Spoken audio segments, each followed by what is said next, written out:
Đúng, bạn không hề yêu cầu cắt bớt. Lúc trước tôi đã làm sai yêu cầu của bạn vì đã rút ngắn nội dung. Bây giờ tôi viết lại đúng theo yêu cầu.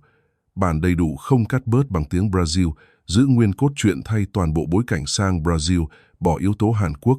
Nga đổi tên nhân vật sang tên không phổ biến ở Brasil. Meu marido mandou uma mensagem. Vou ficar uma semana com a minha mãe doente. Por favor, não me ligue. Mas eu estava sentada 2 poltronas atrás dele no avião, olhando com os meus próprios olhos enquanto ele abraçava outra mulher. Eu já estava prestes a fazer um escândalo, mas de repente chegou uma mensagem da minha sogra. Não se apresse, minha filha. O verdadeiro show está só começando. E quando eu olhei para o assento atrás de mim, tudo dentro de mim parou. Sejam bem-vindos. Escrevam nos comentários de onde vocês estão nos ouvindo hoje. Não se esqueçam de se inscrever no canal e deixar o like. Tenham uma ótima escuta. Mas para entender o horror escondido por trás dessas palavras, é preciso estar ali naquele exato instante em que o mundo de uma mulher acostumada a confiar e trabalhar se partiu em 2 metades. A cabine do Airbus estava cheia de ar artificial e frio. O ar-condicionado zumbia de forma constante e monótona, mantendo a temperatura perfeita, mas para Maura parecia que ela estava queimando viva. O calor subia do peito até a garganta, queimando os pulmões. A cada respiração curta e interrompida, ela se afundava no assento cinza ao lado da janela, com tanta força como se quisesse se fundir com ele e desaparecer, se dissolver no ronco das turbinas. Seus dedos, acostumados ao trabalho pesado, endurecidos pelo trabalho no apiário, estavam esbranquiçados de tanto apertar os braços da poltrona. Ela olhava fixamente para frente. Apenas 2 fileiras adiante estava sentado seu marido Kael, o homem com quem ela dividira o pão, a cama e todas as preocupações dos últimos 10 anos. Ele estava no assento do corredor, levemente inclinado para trás. Dali Maura via apenas a nuca dele, a linha conhecida do corte de cabelo, a gola bem cuidada da camisa clara e os ombros largos. Aqueles mesmos ombros que agora tremiam por causa de um riso baixo, relaxado. Ao lado dele estava uma mulher. Maura não via o rosto dela, apenas uma massa de cabelos escuros e brilhantes e a ponta de um lenço bege de seda jogado de forma descuidada sobre os ombros. A mulher se inclinou para Kael, sussurrou alguma coisa e ele, rindo um pouco mais alto, encostou a cabeça na têmpora dela. E então a mão direita dele, a mão com a aliança, que Maura mesma colocara no dedo dele, pousou devagar, com intimidade sobre a coxa daquela mulher. Maura fechou os olhos com força. O coração batia tão pesadamente que a dor pulsava nas têmporas. Não pode ser, martelava em sua cabeça um pensamento desesperado e miserável. Isso é um erro. Eu só estou cansada. Estou tendo uma alucinação por causa da falta de sono. Ela abriu os olhos. A mão de Kael continuava sobre a coxa da outra. A mulher do lenço bege cobriu a mão dele com a sua, acariciando com o polegar. No bolso da jaqueta de Maura estava o celular. Ela nem precisava pegá-lo para lembrar da mensagem que havia chegado exatamente 3 horas antes. Cada palavra estava queimada em sua memória. Maurinha, estou no hospital. Mamãe piorou muito. Os médicos disseram que é sério. Estou sentado ao lado dela, limpando a testa dela. Ela está delirando. Por favor, não me ligue. Não posso falar. Aqui as regras são rígidas. Vou ficar com ela 1 semana. Dá conta das abelhas sozinha, meu amor. Beijo. 3 horas atrás. 3 horas atrás, ela estava no meio do pátio do apiário da família, vestindo a velha jaqueta de trabalho impregnada de fumaça e própolis. Quando ouviu o som da mensagem, puxou a luva grossa e deixou na tela uma mancha de pólen e sujeira. Ao ler aquelas palavras, quase ficou sem ar de culpa e medo. Kael havia saído ainda ao amanhecer, dizendo que a mãe não estava bem, e agora era hospital. Caso grave. Sem pensar 2 segundos, Maura largou o trabalho. Sabia como Kael detestava hospitais, como se perdia em situações de estresse. Ele precisava de apoio. Ela trocou de roupa às pressas, pegou os documentos, chamou um carro até a cidade grande e comprou uma passagem no voo mais próximo até São Paulo, para onde Kael supostamente havia sido chamado por causa da mãe. Ela queria ser o apoio dele, chegar à clínica, abraçá-lo no corredor e dizer que eles dariam um jeito em tudo. Estava com tanta pressa que nem teve tempo de lavar das mãos o cheiro adocicado de mel e cera. E agora ela estava ali a 10.000 metros de altura. O marido não estava enxugando o suor da testa de uma mãe moribunda. Ele bebia espumante em um copo plástico que a comissária acabara de servir e sussurrava no ouvido de uma mulher estranha coisas que a faziam tremer de maneira divertida. A sensação de humilhação era tão física que Maura teve náusea. Ela olhou para as próprias mãos de unhas curtas marcadas por picadas de abelha que demoravam semanas para sumir, cheias de calos de carregar quadros pesados de colmeia, e depois levantou os olhos para a mão fina e bem cuidada da mulher sentada à frente. A raiva quente e cega começou a subir do fundo da alma. Todo o cansaço dela, todos os anos em que carregara o negócio nas costas, enquanto Kael reclamava da dureza da vida rural, toda a fé ingênua nas palavras dele, tudo isso se apertou em um único nó de fúria. Ela levou a mão à fivela metálica do cinto de segurança. Clique, ela se levantaria agora, caminharia aquelas 2 fileiras malditas, ficaria em pé no corredor acima dos 2 e chamaria o nome dele em voz alta para que toda a cabine ouvisse. Olharia nos olhos mentirosos dele, faria com que ele se engasgasse com aquele espumante. A mão dela tremia quando se apoiou no braço da poltrona pronta para se levantar. Nesse instante o celular vibrou curto e seco em seu colo. Maura se assustou e baixou os olhos. A tela brilhou na penumbra da cabine. Ela esperava ver o nome do marido. Talvez ele tivesse decidido mandar mais uma mentira dizendo como a mãe mal conseguia respirar. Mas na tela apareceu outro nome. Célia de Lourdes, sua sogra. A mesma mulher que, segundo Kael, estava delirando em um leito de hospital. Os dedos de Maura tremeram quando ela tocou a tela para abrir a mensagem. O texto era curto, sem comprimento, sem emoji. Não faça escândalo, Maura. Olhe para trás. O ar sumiu de seus pulmões. Maura releu a frase uma vez, depois outra. As letras se desfaziam diante dos olhos. O que isso queria dizer? Como a sogra podia estar lhe escrevendo? De onde ela sabia onde Maura estava? De onde ela sabia do escândalo? O medo frio e pegajoso substituiu a raiva ardente. Maura virou a cabeça devagar como se o pescoço tivesse enferrujado. Olhou por cima do encosto do seu assento, procurando as fileiras atrás. 14ª fileira. Assento do corredor. Havia ali uma mulher. Ela não parecia uma velhinha moribunda. Tinha um lenço escuro cobrindo o cabelo e enormes óculos escuros completamente inadequados dentro de um avião. A gola do casaco estava levantada, mas Maura reconheceria aquela postura reta e inflexível em qualquer lugar. Célia de Lourdes estava sentada absolutamente imóvel. Não havia nela uma gota de fraqueza. Parecia não uma mãe doente, mas uma general observando friamente o campo de uma batalha prestes a começar. Ao notar o olhar da nora, a mulher abaixou ligeiramente os óculos. Seus olhos inteligentes e penetrantes encontraram os olhos arregalados de horror de Maura. Célia assentiu quase imperceptivelmente, confirmando: "Sim, sou eu. Sim, estou vendo tudo. Sim, eu sei." Uma gota fria de suor desceu pelas costas de Maura. O mundo perdera toda a lógica. O marido na frente com a amante, a sogra atrás disfarçada, e ela, Maura, presa entre os dois, dentro de um tubo de metal voando no céu. Célia de Lourdes se inclinou para a frente. Desafivelou, o próprio cinto levantou-se com esforço. A idade já cobrava seu preço e as costas dela doíam. Maura sabia disso. A sogra deu 2 passos pelo corredor e parou logo atrás da poltrona da nora. Inclinou-se. Maura sentiu o cheiro conhecido de ervas medicinais e do perfume severo da sogra. Os lábios de Célia quase tocaram a orelha dela. A voz saiu como um sussurro seco cortando o zumbido constante dos motores. "Fique quieta", ordenou a sogra. Não havia piedade naquele tom, apenas vontade de ferro. "Nem pense em se levantar." "Dona Célia", a voz de Maura saiu falha, miserável. "Eu não entendo." Ele disse. "Eu sei o que ele disse", interrompeu a sogra com dureza. "Meu filho é mentiroso e sempre foi. Mas agora não se trata só dessa mulherzinha." Maura congelou. Olhou de lado para o perfil da sogra. Célia encarava a nuca do próprio filho à frente, e em seu olhar havia tanto desprezo que Maura se sentiu mal. "Ele acha", continuou Célia, martelando cada palavra, "que está levando essa criatura para um resort de luxo, para comemorar. Ele acha que é o mais esperto de todos, mas não sabe que há 3 dias esqueceu o notebook aberto na cozinha. E eu vi as passagens. Vi os extratos." "Que extratos?" perguntou Maura só com os lábios.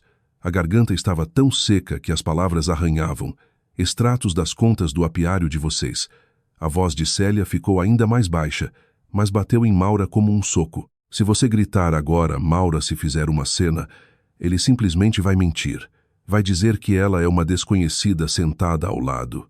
Vai dizer que está nervoso, que você é uma histérica. Vai escapar como sempre escapou. Célia colocou a mão seca e enrugada no ombro de Maura e apertou com força inesperada. O toque doeu, mas foi justamente ele que impediu Maura de cair numa crise. Se você ficar calada agora, as palavras da sogra caíam pesadas como pedras se tiver paciência e esperar, nós podemos recuperar tudo aquilo que ele está tentando roubar de você. Roubar. A palavra ficou suspensa no ar. Maura parou de respirar. Olhou de novo para frente.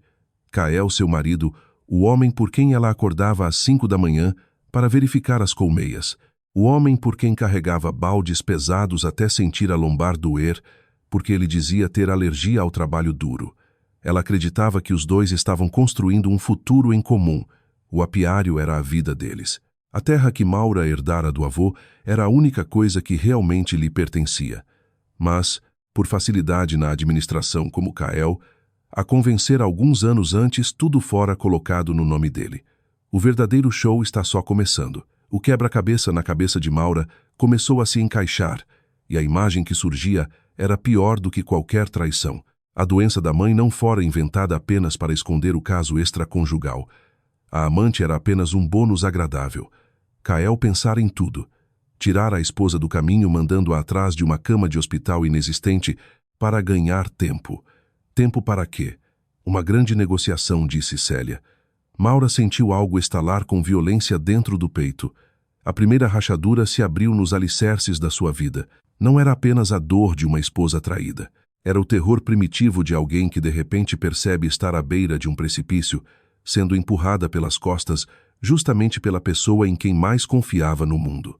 Ele não estava apenas dormindo com outra mulher. Estava vendendo a terra deles. Vendendo o trabalho dela, o suor dela, as noites em claro dela. Vendendo a vida dela para pagar um resort de luxo para a mulher do lenço bege de seda. As lágrimas quentes e furiosas finalmente romperam.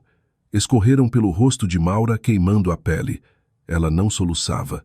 Chorava em absoluto silêncio olhando para as costas do homem que amara. Lembrou-se de como naquela manhã passara cuidadosamente aquela mesma camisa clara para ele. De como pedira que dirigisse com cuidado. Como ela fora uma idiota completa. Uma idiota conveniente e cega obediente. Célia de Lourdes não a consolou. Tirou a mão do ombro da nora. Limpe o rosto, ordenou. No tom dela não havia ternura, mas havia uma solidariedade dura quase austera. Lágrima não reescreve documento. Prepare-se, Maura. Vamos pousar em 40 minutos e quando aterrissarmos o verdadeiro trabalho começa para nós duas. A sogra se endireitou e voltou para o seu lugar na fileira 14. Maura ficou sozinha. Erguer devagar as mãos, aquelas mesmas mãos com terra entranhada na pele e própolis nas cutículas, e enxugar as bochechas molhadas foi como sair de um transe. Seus dedos tremiam, mas não mais da vontade de levantar e gritar. Tremiam de choque, da consciência do buraco negro em que sua vida havia caído. À frente, Kael riu outra vez. O som daquele riso que um dia a fizera sorrir agora soava como metal rangendo contra vidro. A mulher ao lado dele jogou a cabeça para trás de forma brincalhona e Maura viu seu perfil jovem bem cuidado, sem um único traço de cansaço. Maura virou o rosto para a janela. Atrás do vidro grosso se espalhava um céu imenso e indiferente. Faltava menos de 1 hora para o pouso. Menos de 1 hora para Maura matar dentro de si a esposa e se tornar outra coisa, alguém capaz de sobreviver. Ela colocou novamente as mãos nos braços da poltrona, mas dessa vez não para se encolher. Agarrou-os como se fossem um manche. O avião começou a descer suavemente, levando Maura em direção a uma realidade na qual a traição era apenas o primeiro passo rumo à catástrofe.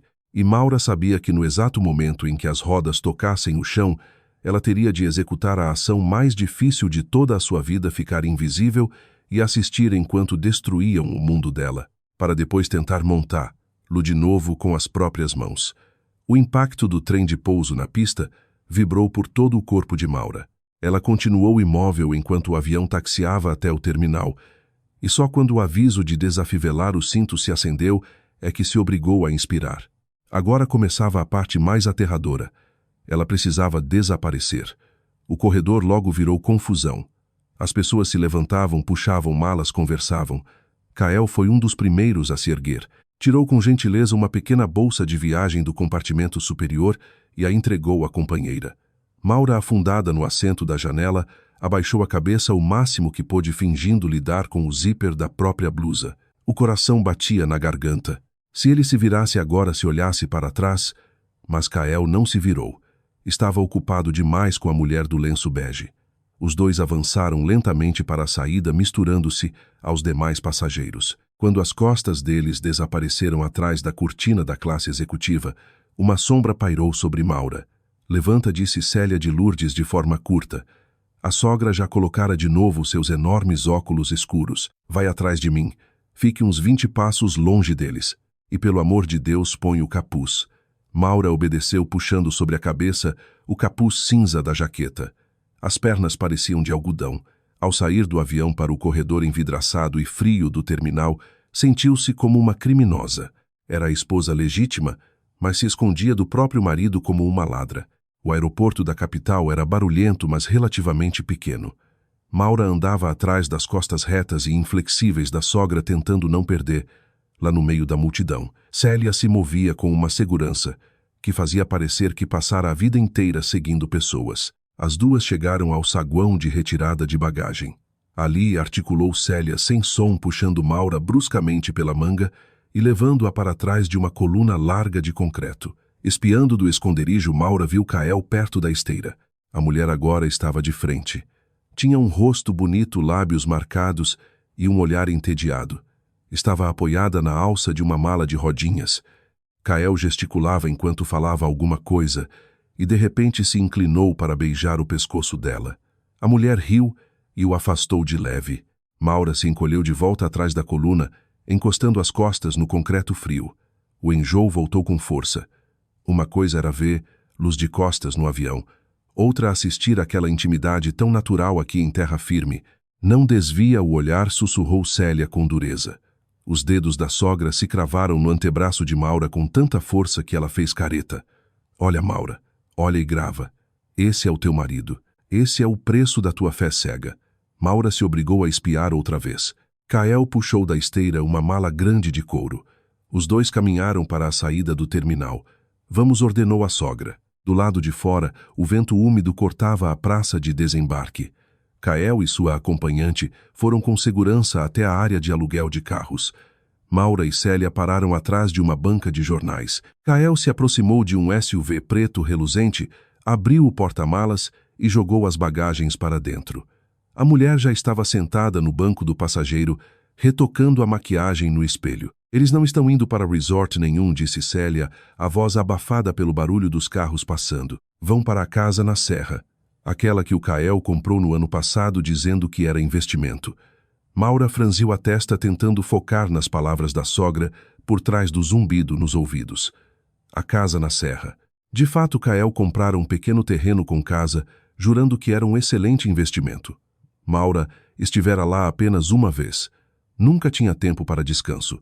O apiário exigia presença constante. Por que eles estão indo para lá? Perguntou. A própria voz lhe pareceu estranha, rouca. Para se esconder, Célia virou a cabeça e fitou a nora por cima dos óculos escuros. Não havia compaixão no olhar dela, apenas uma verdade amarga. Se esconder, ela soltou uma risada seca. Não, Maura. Ele vai trabalhar. Amanhã cedo os compradores chegam lá. Que compradores? Os mesmos para quem ele está vendendo a terra. Maura piscou sem entender. Que terra? Não temos terra para vender. Dona Célia, a senhora sabe que o apiário mal está fechando as contas há 2 anos. A safra foi ruim. Nós não estamos vendendo nada. Ele está vendendo, cortou Célia. Ele está vendendo os 40 hectares lá do alto da mata. As palavras arrancaram o ar do peito de Maura. Os 40 hectares não eram apenas terra, era a mata antiga de ipês e floradas silvestres que o avô de Maura preservara. Era dali que saía o mel mais valioso, mais puro, o que dava fama ao apiário. Aqueles 40 hectares eram o coração do negócio. Sem eles, o apiário viraria um caco, incapaz de sustentar abelhas ou pessoas. Vender aquela área significava matar a obra de uma vida inteira. Isso é impossível, sussurrou Maura, sentindo o chão sumir. No papel, sim, o negócio está no nome dele, mas uma venda dessas exige consentimento. Ele não pode fazer isso sozinho. Eu não assinei nada. O SUV preto de Kael saiu suavemente do estacionamento e se misturou ao fluxo de carros que deixava o aeroporto. Maura o acompanhou com o olhar, sentindo crescer dentro de si um vazio frio e viscoso. Célia de Lourdes abriu a bolsa grande. As mãos dela, geralmente tão firmes, tremiam levemente.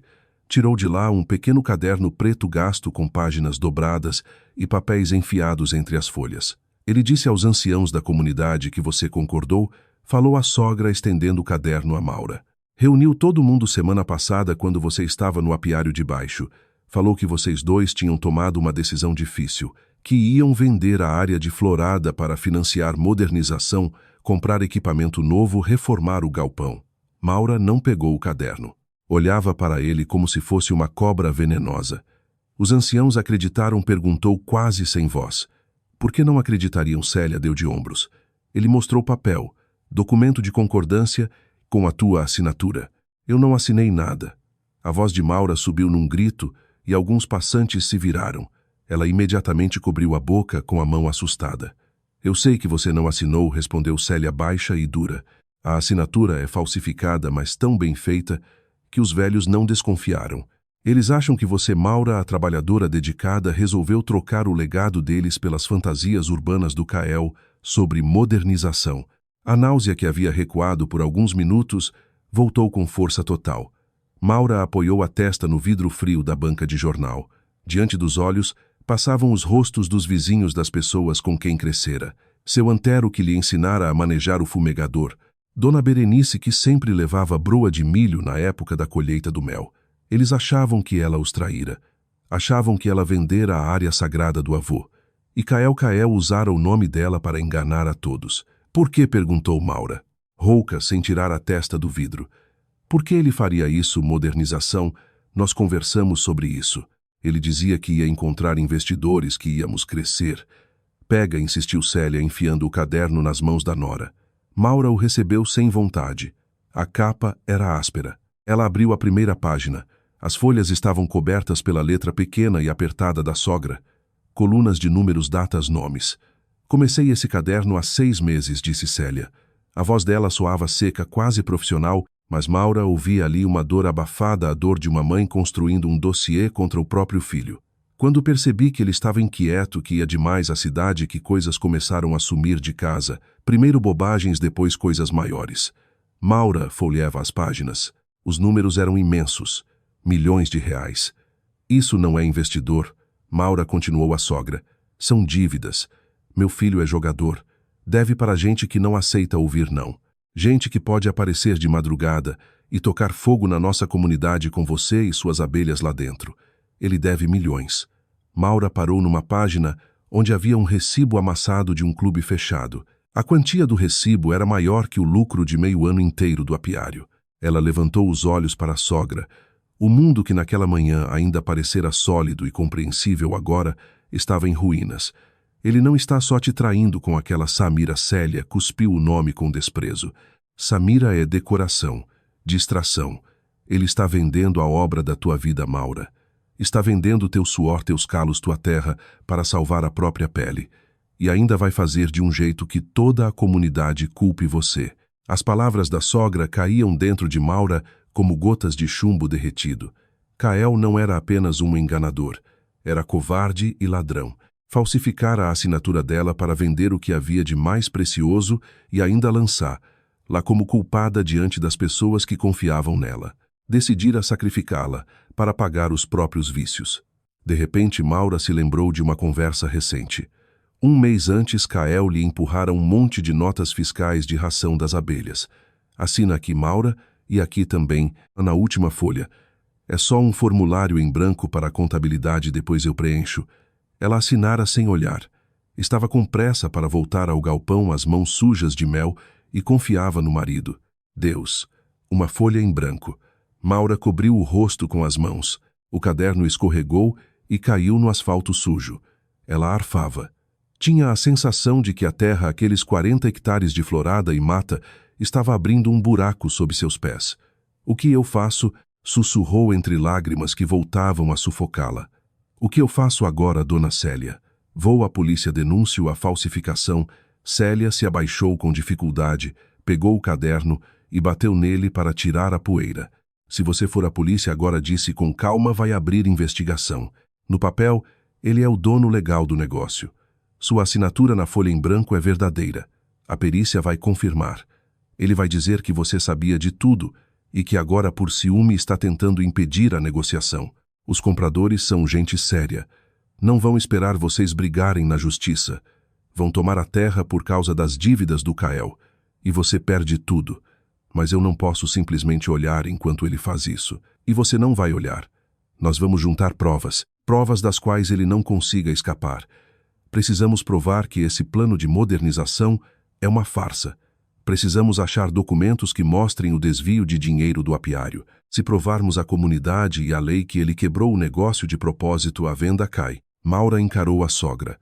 No peito, por entre o pânico e a dor, começou a nascer algo novo, algo frio, algo duro. Lembrou-se de como Kael olhava para as mãos ásperas dela com uma sombra de desdém, de como torcia o nariz para o cheiro de fumaça preso em suas roupas. Ele a considerava simples demais para entender seus esquemas sofisticados, ocupada demais com abelhas para perceber que ele estava roubando a vida dela. Ele achava que naquele momento Maura estava em casa chorando diante do celular, esperando notícias do hospital. Nós vamos voltar para o apiário, disse Célia, soltando os ombros da nora, de ônibus. Ninguém pode ver a gente. Amanhã cedo ele vai voltar para casa fazendo o papel de filho sofrido, dizendo que a mãe milagrosamente melhorou. E você? Você vai ser a esposa obediente, sem suspeitar de nada. Maura engoliu em seco. Fazer papel sorrir para ele sabendo que ele acabara de estar na cama com outra mulher. Servir café da manhã sabendo que ele vendera a mata do avô. Eu não consigo, escapou. Eu não consigo olhar para ele. Eu mato ele. Consegue sim, cortou Célia. Você é forte, Maura. Carrega a caixa de mel sozinha, vai carregar isso também pela tua terra, pelo teu avô. Se quebrar agora, ele vence. Entendeu? Maura baixou os olhos para as próprias mãos, para a sujeira entranhada nos calos. Eram mãos de alguém acostumada a trabalhar, não a desistir. Veio-lhe à memória o cheiro das floradas em agosto, o zumbido de milhares de abelhas, o gosto do mel morno, recém-coletado. Aquilo era sua vida, sua casa, e ela não entregaria isso a um homem que avaliara tudo pelo preço de fichas de cassino. Ela assentiu devagar. Entendi. Muito bem. Célia ajeitou a gola do casaco. Vamos para a rodoviária. A viagem é longa. As duas se afastaram do aeroporto. Duas mulheres unidas pela traição de um único homem. Maura caminhava sentindo gelo se formar dentro dela. As ilusões tinham ruído. O casamento se revelara uma farsa, mas ainda havia a terra. E pela terra Maura estava pronta para se tornar qualquer coisa, até a mulher que sorri na cara do traidor, enquanto espera o momento de atacar. O velho ônibus intermunicipal sacolejou e parou na entrada da comunidade. Maura desceu os degraus rangentes, sentindo o vento frio do fim de tarde entrar por baixo da jaqueta. Célia de Lourdes apenas lhe deu um leve aceno e seguiu para a própria casa do outro lado da comunidade. O acordo entre elas era rígido, ninguém devia vê-las juntas. Ninguém devia saber que sequer haviam saído da região. Maura caminhou para o próprio quintal. A comunidade, que conhecia de cor cada trilha, cada cerca torta, de repente lhe pareceu estranha. Como se tivesse entrado numa sala de espelhos tortos, onde tudo que era familiar se deformara até se tornar irreconhecível. O ar, como sempre, cheirava a fumaça e folhas úmidas, mas agora um gosto pegajoso de fraude se misturava a isso. Ela conseguiu trocar de roupa, vestir a velha roupa de trabalho e até acender o fogão a lenha na cozinha externa quando o SUV preto de Kael entrou no pátio. Maura congelou a janela, apertando um pano de prato nas mãos. Viu o marido sair do carro. Vestia a mesma camisa clara que ela havia passado pela manhã. Ele se espreguiçou, soltando os ombros, pegou a bolsa de viagem no banco traseiro e caminhou para a casa. O passo era leve e elástico, passo de um homem para quem tudo corria conforme o plano. Maura se obrigou a respirar fundo. Eu não vou conseguir, atravessou sua cabeça em pânico, mas então lembrou do olhar severo da sogra e dos 40 hectares. Largou o pano sobre a mesa e saiu para a varanda. Minha Maurinha. Kael largou a bolsa no chão e abriu os braços. O rosto dele irradiava um cansaço falso e uma alegria fabricada. Meu amor. Aproximou-se e a abraçou com força. Maura endureceu. Os braços ficaram soltos ao lado do corpo. O rosto dela tocou o ombro dele, e então um cheiro a atingiu. Não era cheiro de hospital. Não era cheiro de remédio. Era o aroma pesado e adocicado de um perfume feminino caro. O mesmo cheiro que ela sentira no avião. Quase vomitou na camisa clara dele. Fez um esforço monstruoso para erguer as mãos e bater de leve nas costas do marido. Kael, disse tentando manter a voz uniforme. E sua mãe? O que os médicos falaram? Kael se afastou um pouco e fitou seus olhos. No olhar dele havia uma preocupação tão convincente que, por um segundo, Maura quase acreditou que tudo o que havia visto no aeroporto fosse um pesadelo. Milagre, um verdadeiro milagre. Ele balançou a cabeça com falsa exaustão, esfregando a ponte do nariz. Cheguei lá e ela já estava melhor. Os médicos disseram que foi alarme falso, uma reação aos remédios novos. Fiquei com ela algumas horas até ela dormir. E depois, ele abriu um sorriso culpado. Você acredita que o seu Edir me ligou, disse que tinha um seminário urgente de agronegócio na capital. Eu pensei, já que estou aqui, mamãe melhorou, e isso pode ser uma chance para o nosso negócio. Fui ao seminário. Ele mentia com uma facilidade tão natural como se comentasse sobre o tempo. Nenhum músculo do rosto vacilava. Você não está chateada porque eu não liguei, né? Ele tocou o rosto dela com delicadeza. Os dedos estavam mornos. Estou acabado, Maura. Minha cabeça vai explodir. Não, claro que não. Maura deu um passo atrás, fingindo arrumar o cabelo. Precisava romper o contato ou gritaria. O importante é que Dona Célia esteja bem. Entra, eu vou servir a janta. O dia seguinte passou como numa névoa. Maura cumpria mecanicamente as tarefas do apiário, limpando quadros, verificando o isolamento das colmeias para a chegada do frio, mas a cabeça estava longe. Perto do almoço, ela percebeu algo que antes não enxergara. A comunidade zumbia, e não era das abelhas. Quando entrou no mercadinho para comprar sal, as conversas junto ao balcão morreram na hora.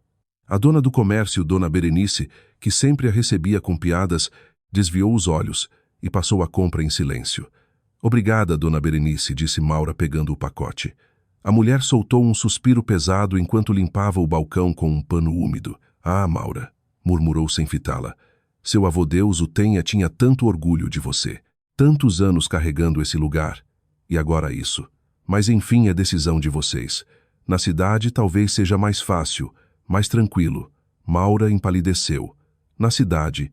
Do que a senhora está falando? A comerciante finalmente ergueu os olhos, e Maura viu neles pena misturada com condenação. Ah, deixa disso, menina. Todo mundo já sabe. O Kael falou ontem com os anciãos. Disse que vocês decidiram vender a mata de cima, que está pesado demais para você, que vocês querem ir para a cidade abrir um negócio. A gente entende, você cansou. Mas a mata dói. O pacote de sal quase escorregou das mãos de Maura. As palavras da sogra estavam confirmadas. Kael já havia inoculado seu veneno nas veias da comunidade. Moldara a história como se a venda da terra fosse iniciativa dela. Como se ela, Maura, tivesse desistido. Ela saiu quase correndo do mercadinho sem dizer palavra. Parecia que cada pessoa que cruzava seu caminho a olhava com reprovação. O vizinho que consertava a cerca virou o rosto quando ela passou. O encarregado do trator, que sempre lhe apertava a mão, apenas deu um aceno curto e se escondeu dentro do galpão. O isolamento a cobriu como um manto sufocante. As pessoas com quem crescera, com quem dividira cada alegria e cada dificuldade, agora a viam como traidora. Pensavam que trocara a herança coletiva pelas promessas urbanas de Kael. E ela não podia dizer nada. Não podia gritar, não fui eu, foi ele. Ele armou tudo. Não tinha provas, apenas palavras contra papéis oficiais que Kael já mostrara aos anciãos. À noite a pressão aumentou. Eles estavam na cozinha. Maura lavava a louça em silêncio, sentindo as costas latejarem depois de um dia inteiro em pé. Kael estava à mesa examinando alguns papéis. Maura chamou em tom casual. Ela fechou a torneira e secou as mãos. O que ele empurrou para a ponta da mesa? Alguns documentos com um recibo de material de construção por cima. Aqui estão as notas das novas caixas de colmeia. Fechei com o fornecedor por um preço antigo, mas o contrato precisa ser assinado hoje. E tem também mais uns papéis para o contador. Procedimento padrão. Assina antes que eu esqueça. Maura se aproximou. Olhou os papéis. O de cima era realmente uma nota, mas por baixo, levemente deslocado, havia outro documento. O texto vinha em letras pequenas, porém Maura conseguiu captar palavras como cessão, alienação e matrícula do imóvel. O coração falhou uma batida. Ele estava enfiando para ela papéis de venda de terra, disfarçados entre papelada doméstica. Fazia isso ali olhando nos olhos dela, convencido de que sua submissão cega permanecia intacta. Kael, disse ela fazendo a voz soar cansada e indiferente. Passei creme nas mãos. Não consigo segurar caneta agora. Deixa para amanhã cedo. Tá bom. Com a cabeça descansada então. Kael franziu a testa. Um brilho de irritação passou pelos olhos dele, mas logo desapareceu. Maura, isso leva 1 minuto. O fornecedor está esperando. Eu disse amanhã. Ela se virou para a pia, apertando a borda da bancada até os nós dos dedos embranquecerem. Custou um esforço colossal para não pegar aqueles papéis e jogá-los na cara dele. Um silêncio pesado caiu sobre a cozinha. Maura ouviu a respiração dele sair devagar. Tudo bem, a voz dele ficou mais fria. Amanhã, então. Mas não esquece, isso é importante para o nosso futuro.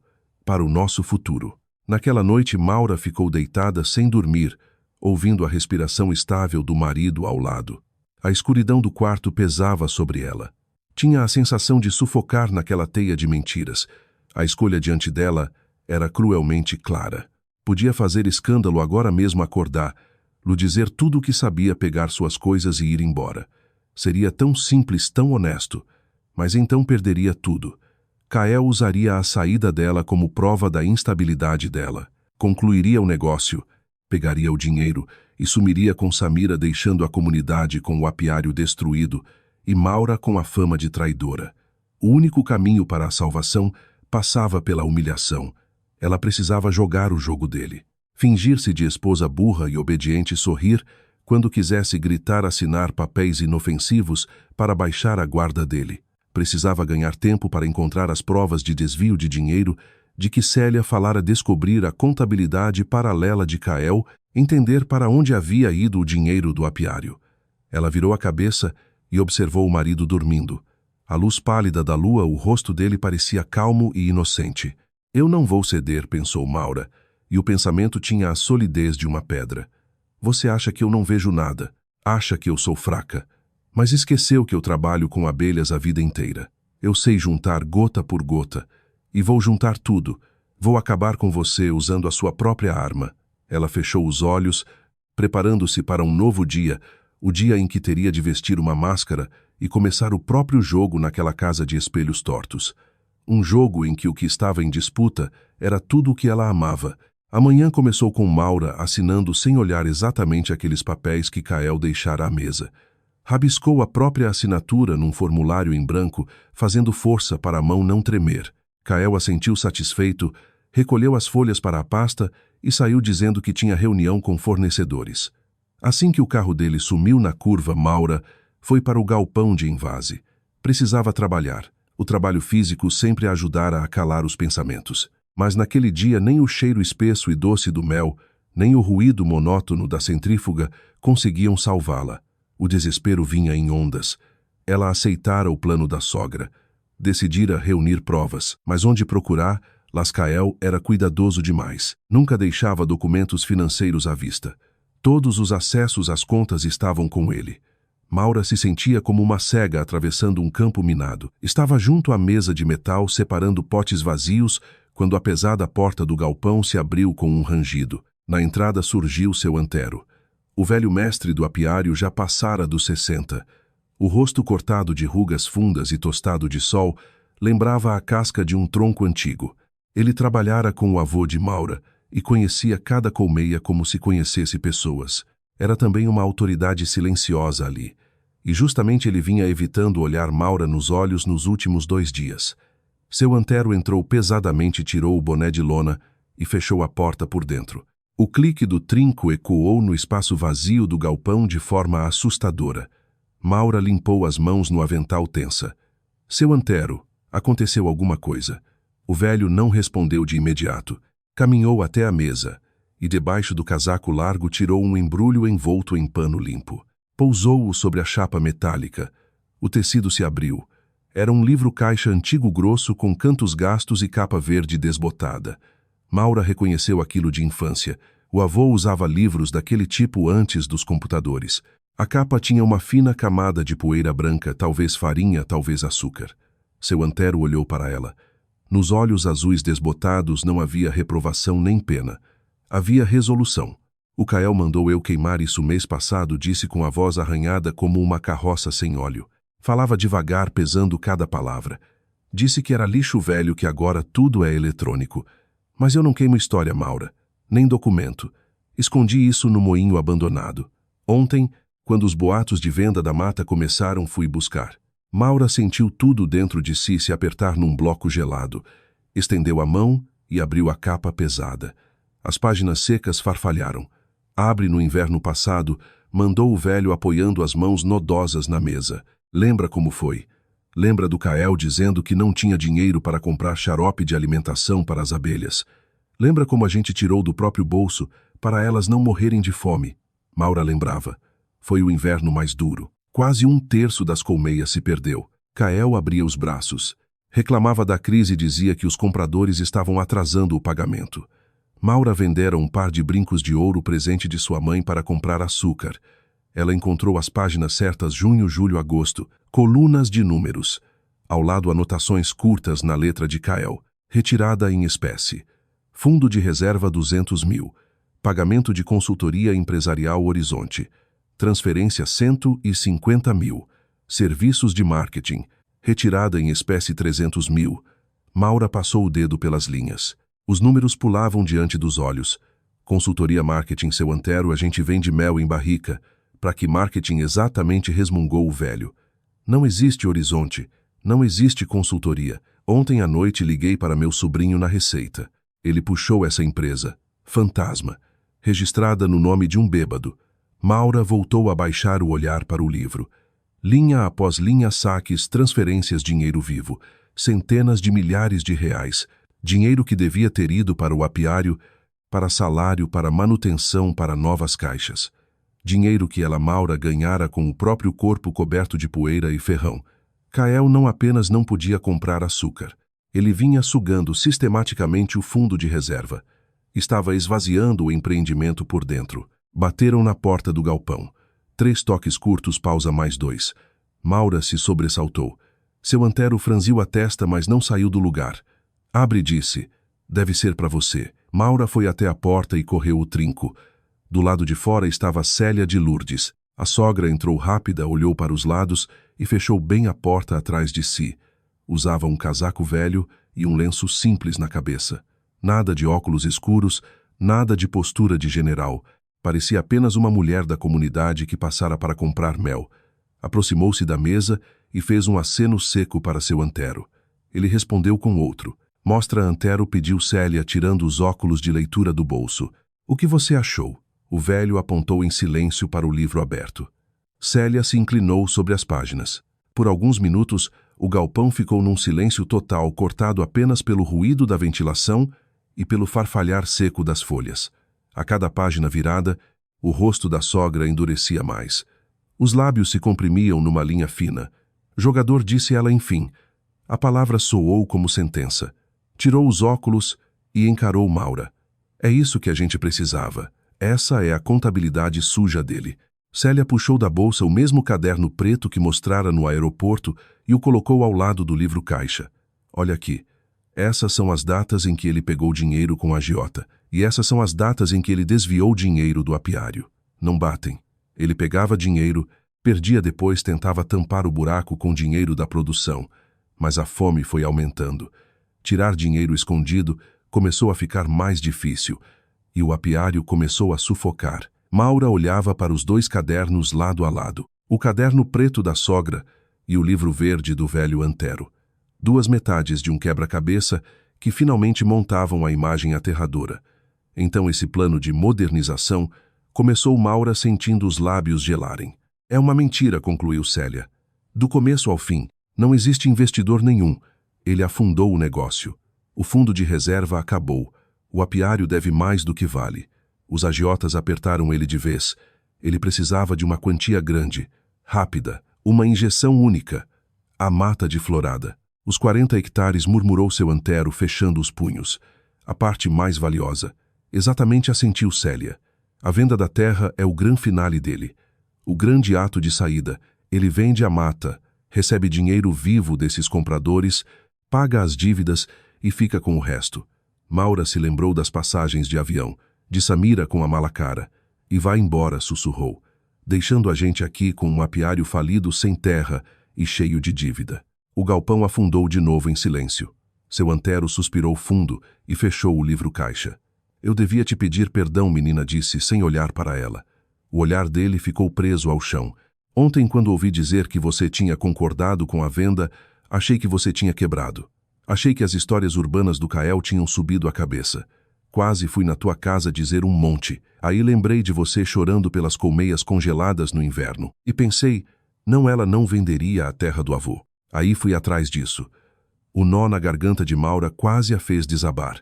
Ela se aproximou e abraçou o velho desajeitadamente pelos ombros rígidos e impregnados de tabaco. Obrigada, seu Antero. Se não fosse o senhor, a comunidade me odiaria. O velho lhe deu 2 tapinhas desajeitados nas costas.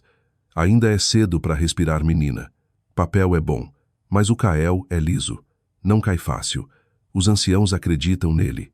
Ele encheu a cabeça deles com um trator novo máquina italiana de invase essas maravilhas. Célia enrolou cuidadosamente o livro em seu pano. Antero tem razão. Temos prova. Prova de que ele é ladrão e quebrou o negócio. Mas se a gente correr para a polícia agora, ele ainda vai conseguir assinar a venda. Os compradores chegam no Festival do Mel. Ele quer assinar lá em público para dar peso à negociação.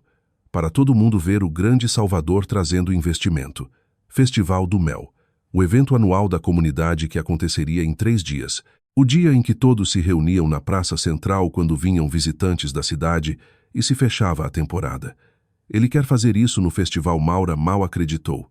Na frente de todo mundo, Célia soltou uma risada amarga. Claro, isso é a cara do meu filho.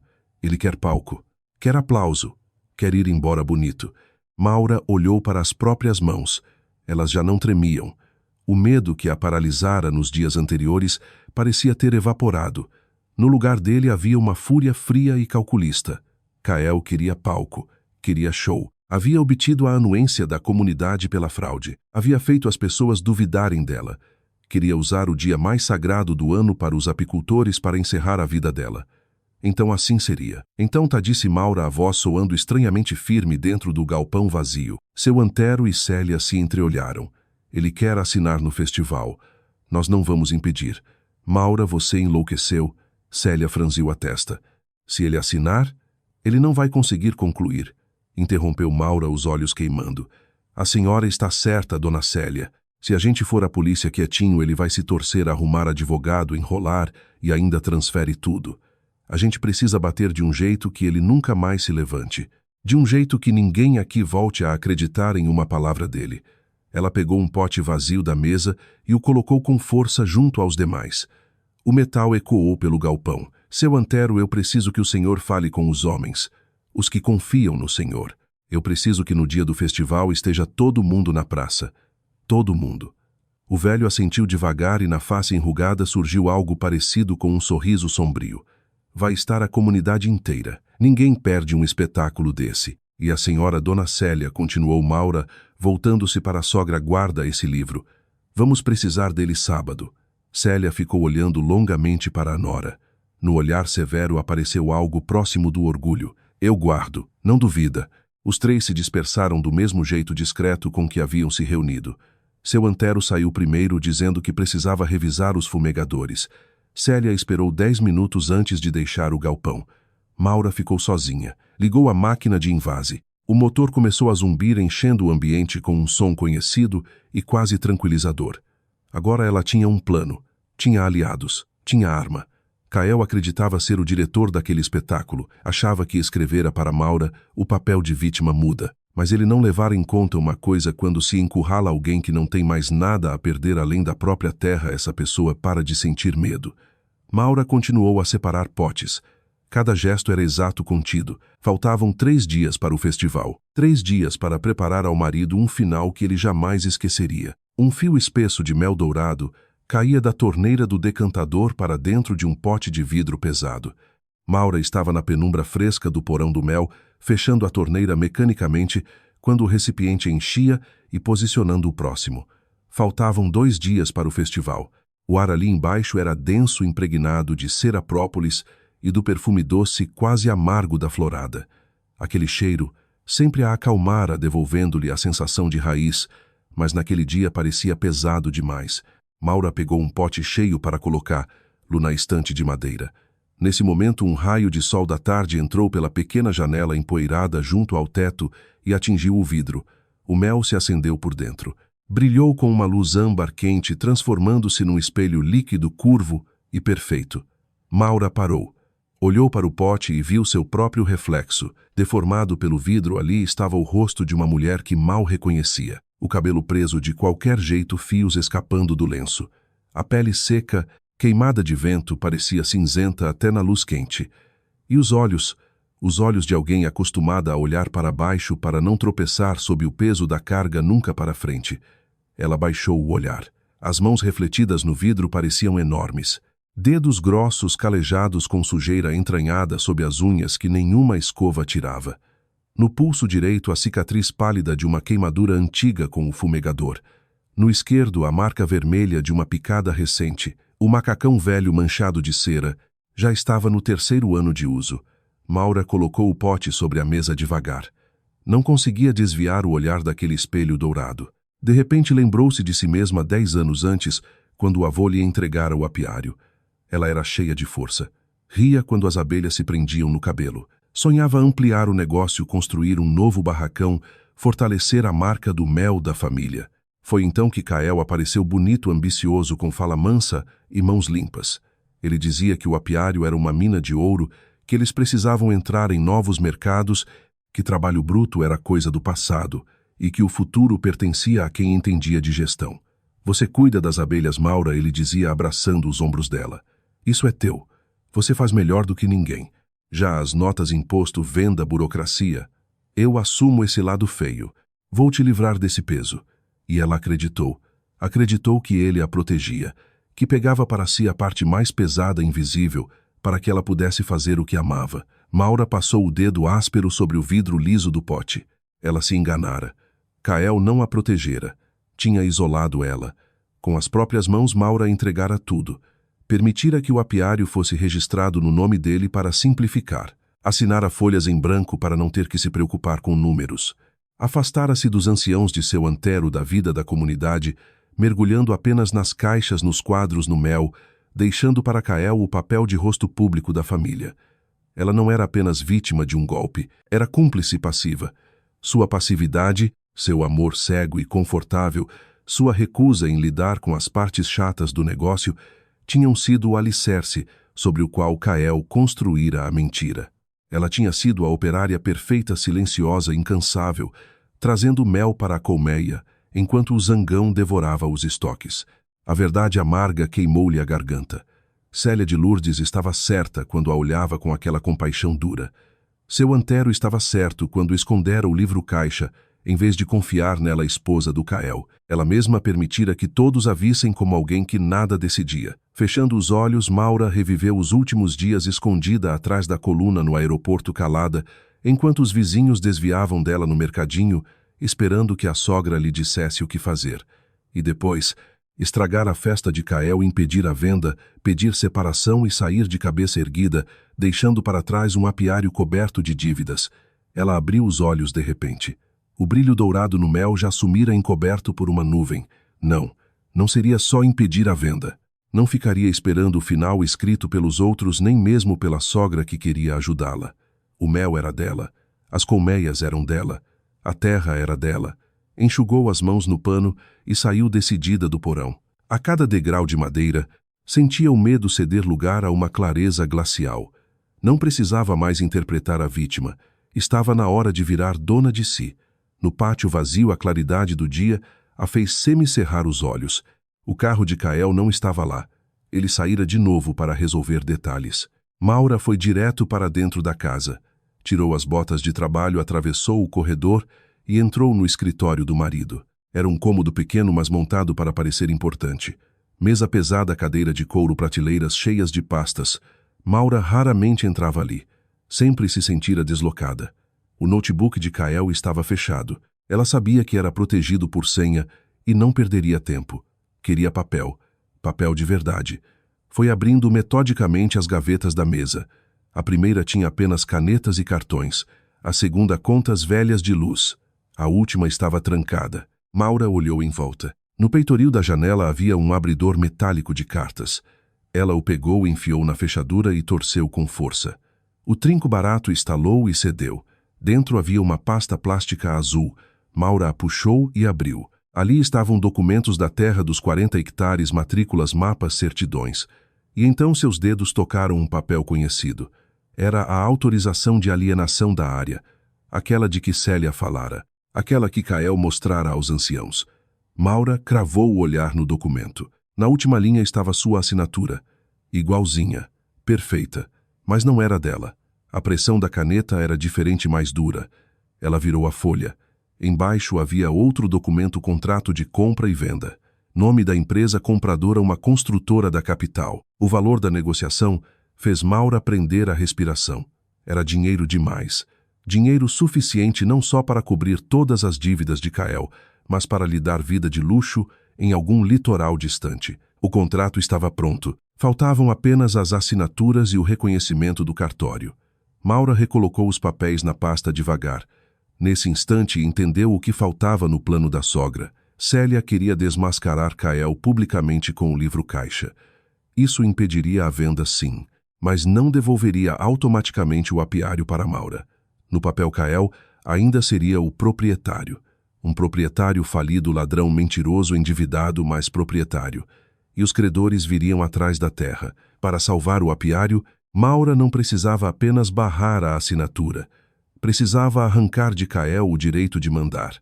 Precisava devolver o negócio para o próprio nome antes que o patrimônio fosse congelado. Ela fechou a gaveta, pegou a pasta azul e saiu do escritório.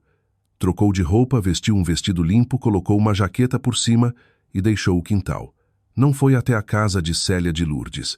Caminhou para a outra ponta da comunidade, onde ficava a casa de seu Edir, líder dos anciãos, o homem que acreditara em Kael. Bateu no portão pesado. Demorou até que a tranca abrisse e seu Edir surgisse de roupa caseira e jornal na mão. Ao ver Maura, ele franziu a testa. Maura, aconteceu alguma coisa. O Kael disse que você estava doente. Bom dia, seu Edir.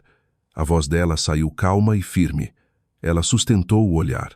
Eu não estou doente e preciso falar com o senhor agora. O velho hesitou, avaliando-a. Havia na postura dela, no modo como se mantinha ereta, algo novo. Em silêncio deu passagem. Sentaram-se na varanda. Ele não ofereceu café. Dobrou o jornal e fitou Maura. Estou ouvindo. Maura colocou a pasta azul sobre a mesa. O Kael disse ao senhor que eu aceitei vender a Mata Alta. Mostrou um documento com a minha assinatura. Confirmou seu Edir. E nós sinceramente ficamos decepcionados. Achávamos que você entendia o valor daquela terra. Eu entendo, cortou Maura. Por isso estou aqui. Eu não assinei aquele consentimento. Minha assinatura foi falsificada. O velho franziu ainda mais a testa. Inclinou-se para a frente, as mãos nos joelhos. Falsificada, Maura. Você tem noção da acusação que está fazendo. O Kael é um homem respeitado. Trouxe investidor. Está pensando no futuro do apiário. Ele está pensando nas próprias dívidas de jogo, respondeu Maura sem vacilar. Não existe investidor nenhum. Os compradores são uma construtora. Eles vão derrubar a mata e erguer condomínio de luxo. O velho quase recuou na cadeira como se tivesse levado um golpe. Derrubar a mata. Que loucura é essa? O Kael mostrou um plano de negócios. Plano falso. Maura abriu a pasta e empurrou o contrato de compra e venda para ele. Leia. Está escrito com todas as letras: alteração de uso para loteamento residencial. Com dedos trêmulos, seu Edir colocou os óculos e mergulhou no documento. Os lábios se moviam em silêncio enquanto lia as letras pequenas. O rosto dele foi perdendo cor. E o fundo de reserva e a modernização? O fundo acabou, disse Maura com rigidez. Kael desviou dinheiro o ano passado inteiro. Nós temos prova. Livro caixa, registros, tudo. Vamos mostrar isso no festival. O velho se deixou cair contra o encosto da cadeira de vime. Em 5 minutos parecia ter envelhecido 10 anos. Por que você veio a mim agora, Maura? Por que não foi à polícia? Porque se eu for agora, O apiário entra em disputa, os credores congelam tudo e nós perdemos tudo. O senhor lembra quando meu avô me passou isso? O senhor estava lá. O senhor sabe que por justiça essa terra é minha. O Kael só colocou tudo no nome dele me enrolando. Eu preciso que os anciãos me apoiem. Em quê? Na retomada do apiário. Maura se inclinou. A comunidade ainda tem regulamento. Terra entregue para uso coletivo pode ser retomada se o administrador agir para destruir a produção. Esse artigo nunca foi cancelado. Seu Edir assentiu lentamente. Artigo 7º. Existe, mas ninguém usa isso há décadas. Vai usar agora, respondeu Maura. No festival ele vai tentar assinar o contrato em público. Vai levar compradores e representante do cartório. Quando a verdade vier à tona e ele for desmascarado, eu preciso que os senhores já tenham uma decisão pronta. Decisão de afastamento imediato dele e devolução da gestão e dos direitos do apiário para mim. O senhor anuncia isso na hora. O velho ficou em silêncio por um longo tempo. Observava as mãos ásperas de Maura sobre a pasta azul, o olhar obstinado e inflexível. Você mudou, menina. Disse enfim com uma risada rouca. O sangue do teu avô acordou. Eu só acordei seu Edir. Muito bem. Eu reúno os velhos hoje à noite. Vamos preparar isso. Mas você vai ter de provar cada palavra diante de todo mundo. Se escorregar, o Kael acaba conosco. Eu não vou escorregar. Maura levantou-se, pegou a pasta e saiu. Quando voltou para casa, o sol já começava a baixar. O SUV preto estava no quintal. Kael voltara. Maura entrou em casa. Ouviu a água do banheiro correndo. Foi até a cozinha, colocou a chaleira no fogo e sentou-se à mesa. As mãos estavam calmas. A respiração regular. Ela se encarou no reflexo escuro da janela. Ali já não estava a esposa assustada e obediente. Ali estava uma mulher que compreendera o próprio valor e estava pronta para lutar por ele. Kael acreditava que Maura assistiria ao espetáculo dele da plateia. Não sabia que ela já havia reescrito o roteiro. A água do banheiro parou. Maura seguia à mesa olhando para o próprio reflexo no vidro da janela quando a porta se abriu e Kael entrou na cozinha. Ele cheirava a toalha limpa e loção cara de pós-barba. Parou à porta observando as costas da esposa. Maura não se virou. Sentia o olhar dele pesado agarrado a ela, como se tentasse ler seus pensamentos através do tecido do vestido. A chaleira apitou rompendo o silêncio. Maura se levantou para desligar o fogo. Kael veio e sentou-se. Não acendeu a luz principal. A única iluminação vinha da lâmpada fraca acima do fogão, desenhando sombras duras no rosto dele. Maura colocou diante dele uma caneca fumegante de chá e se sentou na frente. Faltava uma noite para o festival. Amanhã tudo se decidiria. Os documentos já estavam com os anciãos. O livro-caixa com Célia. O plano estava pronto. A ela só restava interpretar o papel até o fim. Olhou para o marido. Kael parecia estranhamente cansado. A postura sempre impecável estava curvada e sombras fundas marcavam os cantos dos olhos. Ele abraçou a caneca com as duas mãos, como se tivesse frio embora a cozinha estivesse quente. Maura. A voz dele saiu baixa rouca. Ele levantou os olhos. Havia lágrimas ali. Maura congelou. Não esperava aquilo. Kael, o homem que nunca perdia o controle com lágrimas. Eu não aguento mais, disse baixando a cabeça. Os ombros começaram a tremer de leve. Apesar de tudo, apesar do que já sabia, um reflexo velho e entranhado de pena se moveu dentro dela. O que houve? Kael perguntou, esforçando-se para manter a voz neutra. Ele levantou o rosto de repente. As lágrimas brilhavam mesmo. Naquele momento ele parecia esmagado, vulnerável, perdido. Eu tenho culpa diante de você, soltou num sopro. Muita culpa, Maura. Fiz besteiras. Besteiras terríveis. Um frio correu pelas costas dela. Será que ele tinha descoberto que ela sabia? Será que notara a gaveta arrombada? Do que você está falando? Perguntou com cuidado, escondendo as mãos debaixo da mesa, para que ele não visse os punhos fechados. Kael inspirou fundo, limpando o rosto com as costas da mão. Eu tinha vergonha de te contar. Você sempre foi tão forte, tão certa, e eu quebrei sob a pressão. Ele estendeu a mão e cobriu os punhos dela com as suas. As mãos dele eram macias, quentes, levemente úmidas. Os últimos 2 anos foram um inferno. Maura começou a falar depressa, como se temesse ser interrompido. A produção caiu, os custos subiram. Eu tentei achar uma saída, tentei salvar o apiário, mas as dívidas cresceram como uma bola de neve. Eu me enrolei. E em meio a esse desespero parou olhando para baixo. O que? Perguntou Maura, sentindo o coração acelerar. Eu procurei consolo onde não devia. As palavras atingiram Maura como um tapa. Eu conheci uma mulher, disse ele por fim sem encará-la. O nome dela é Samira, mas ela não significa nada para mim, Maura. Eu juro. Foi uma fraqueza, um apagão. Eu estava destruído com nossos problemas financeiros. Me sentia um fracasso e deixei acontecer essa sujeira. Maura o observava e sua mente parecia vazia, zumbindo. Ele estava confessando, por vontade própria. Estava sentado diante dela, chorando, segurando suas mãos e confessando a traição. E por um único batimento traiçoeiro do coração, ela quis acreditar. Quis acreditar que tudo aquilo que vira e ouvira nos últimos dias era uma sequência monstruosa de coincidências, que Kael não era um predador frio que planejara arruinar sua vida, mas apenas um homem fraco, perdido, esmagado pelas circunstâncias. Porque isso seria muito mais fácil. Perdoar um marido fraco era doloroso, mas compreensível. Dava para suportar.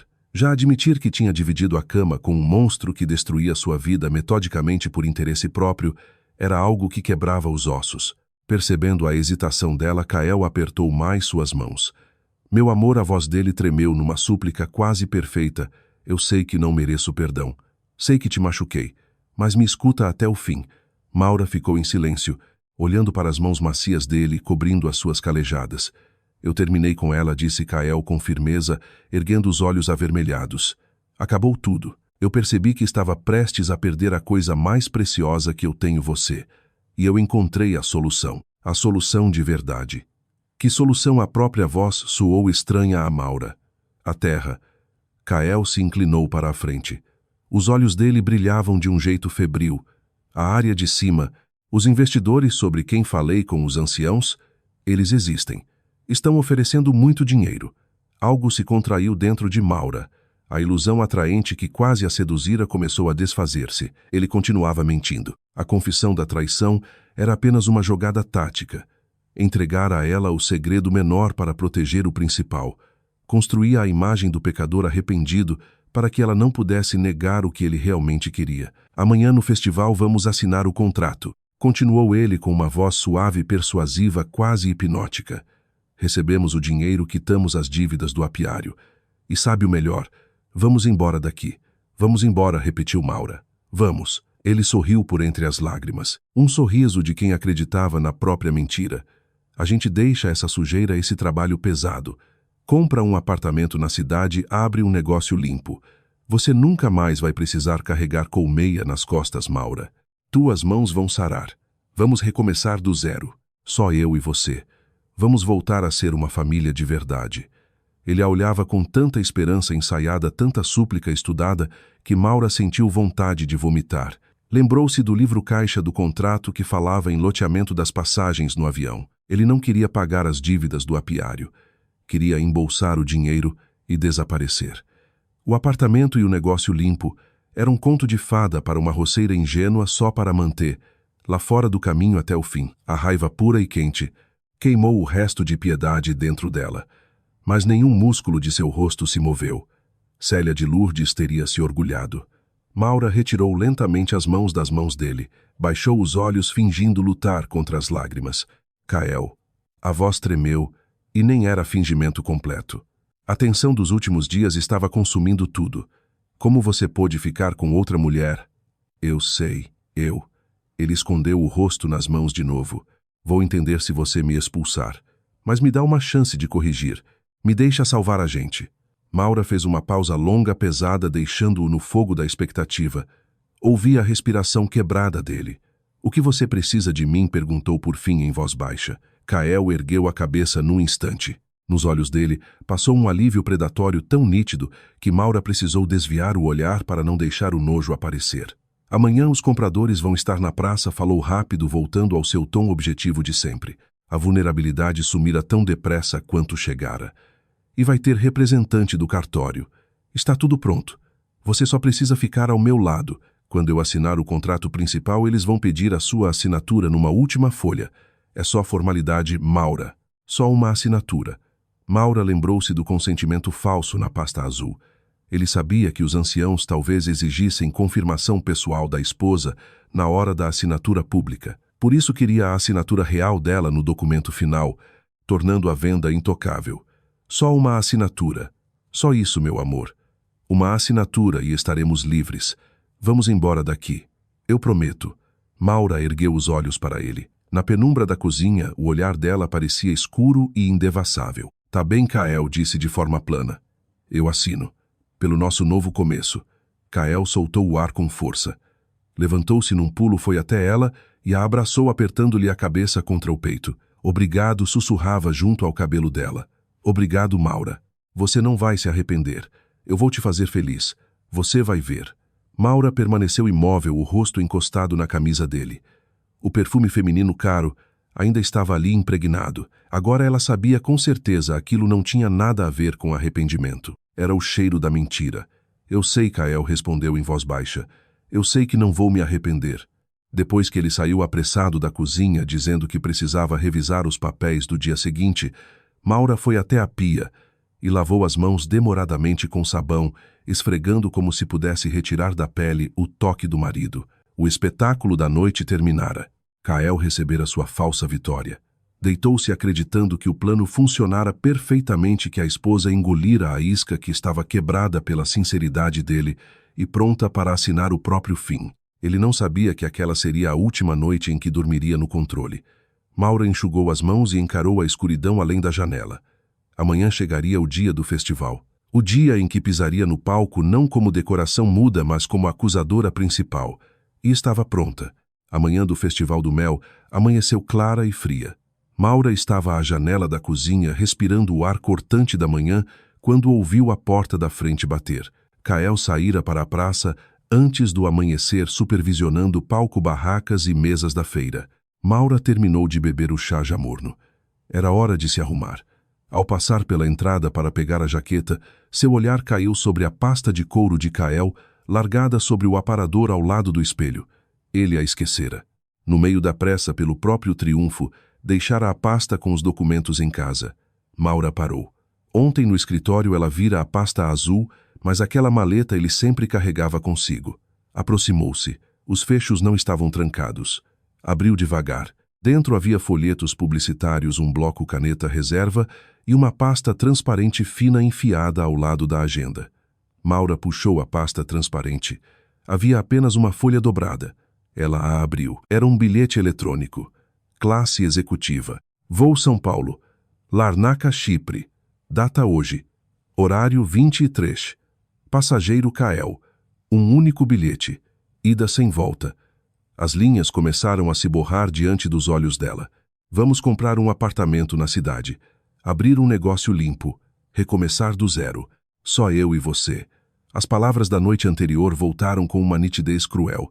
Ele chorou, segurou as mãos dela, implorou perdão, e já tinha no bolso uma passagem para o Chipre, para ele, sozinho.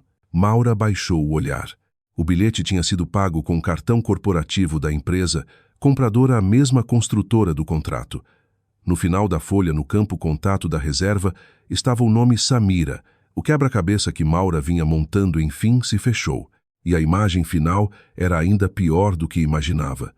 Samira não era apenas amante, não era uma distração ocasional, era parte do negócio, ligação direta com a construtora.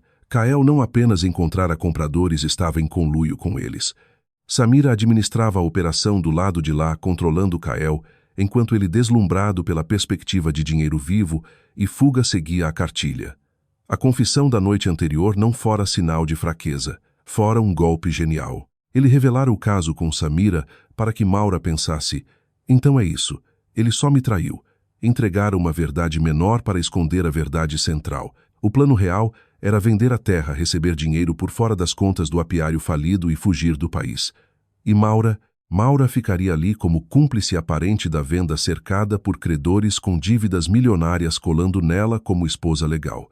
Ele pretendia deixá-la para ser devorada. A folha escorregou dos dedos dela e caiu no chão. Maura cobriu o rosto com as mãos. O piso parecia fugir sob seus pés. Toda a sua determinação, toda a segurança no plano, de repente, pareceram um brinquedo de criança. Kael não era apenas um covarde ou ladrão, era um predador que pensava 10 movimentos à frente. Uma batida brusca na porta a fez estremecer. Antes que respondesse, a porta se abriu. Célia de Lourdes entrou ofegante. O rosto estava pálido. Os olhos brilhavam de tensão. Maura, se arruma.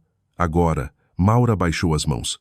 O que aconteceu? O festival só começa em 2 horas. Mudou tudo. Célia se apoiou na parede buscando ar. Acabei de falar com seu Antero. Ele estava de olho na entrada da comunidade. Eles chegaram. Quem? Os compradores. E não vieram sozinhos. Trouxeram o homem do cartório. A voz da sogra tremia. O Kael mudou o horário. Disse aos anciãos que os investidores têm compromisso na cidade. A assinatura vai ser daqui a 1 hora antes da abertura oficial. Maura sentiu tudo despencar dentro de si. Daqui a 1 hora. Mas seu Edir... Não teve tempo, Célia balançou a cabeça com desespero. Os velhos iam se reunir perto do meio-dia. Só que o Kael juntou todo mundo mais cedo, armou um café, trouxe os homens de terno, criou ambiente de festa. Está atropelando tudo. Quer resolver antes que alguém consiga pensar. A armadilha estava se fechando. Kael sabia exatamente o que fazia. Tinha medo de que, se a assinatura acontecesse no auge da festa, alguém pedisse para ver projeto de verdade e fizesse pergunta demais. Então resolveu golpear cedo enquanto a comunidade ainda estava tonta com o brilho e os discursos. Se ele assinasse diante de testemunhas e reconhecimento formal, a venda seria legal e nenhuma decisão posterior dos anciãos traria a terra de volta. O dinheiro sairia. Kael pegaria a pasta e fugiria para o Chipre, e o apiário deixaria de existir. Não vai dar tempo, sussurrou Maura. Dona Célia, ele pensou em tudo. Ele embarca hoje para o Chipre. Ela apontou para o bilhete no chão. A sogra pegou a folha, leu e empalideceu mais. Amassou o papel na mão com tanta força que os dedos estalaram. Meu filho é um monstro, disse num tom baixo e terrível. Depois levantou o olhar para Maura. Pela primeira vez, não havia nela a segurança da general. Havia medo, o medo de uma mãe, percebendo que estava perdendo a guerra. Maura, se nós formos para lá agora, sem a decisão dos anciãos, vão rir da nossa cara. Ele vai dizer que você enlouqueceu, que eu estou caduca. O homem do cartório vai atestar a venda. Ninguém vai ouvir a gente no meio daquilo. Maura olhou o bilhete amassado na mão da sogra. Depois olhou para a pasta de Kael. O silêncio na entrada da casa parecia ensurdecedor. Dava para ouvir apenas a respiração pesada de Célia.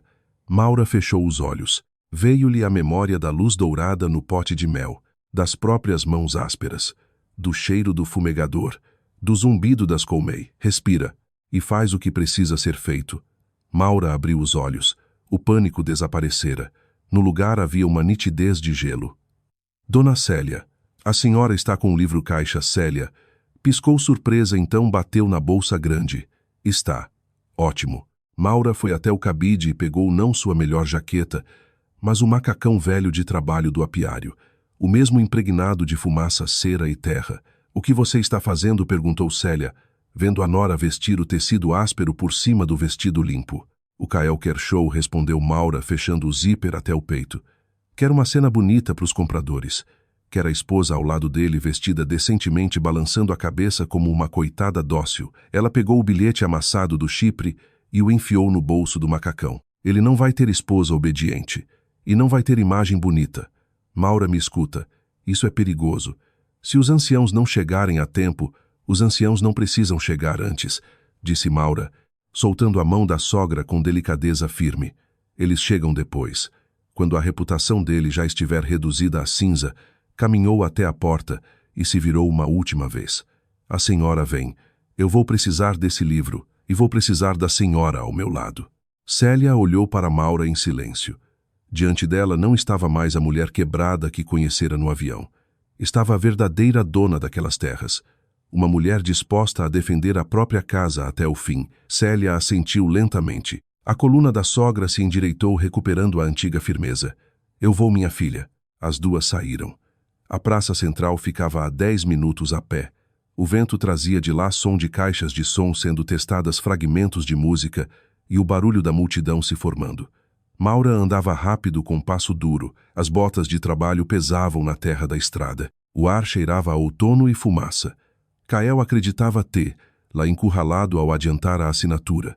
Achava que tirara dela o tempo de preparação, mas tinha esquecido a regra principal da colmeia. Quando o enxame percebe ameaça ao próprio lar, ele não espera a votação. Ele ataca. E Maura estava pronta para desferir o golpe final. A praça da comunidade zumbia como uma colmeia provocada.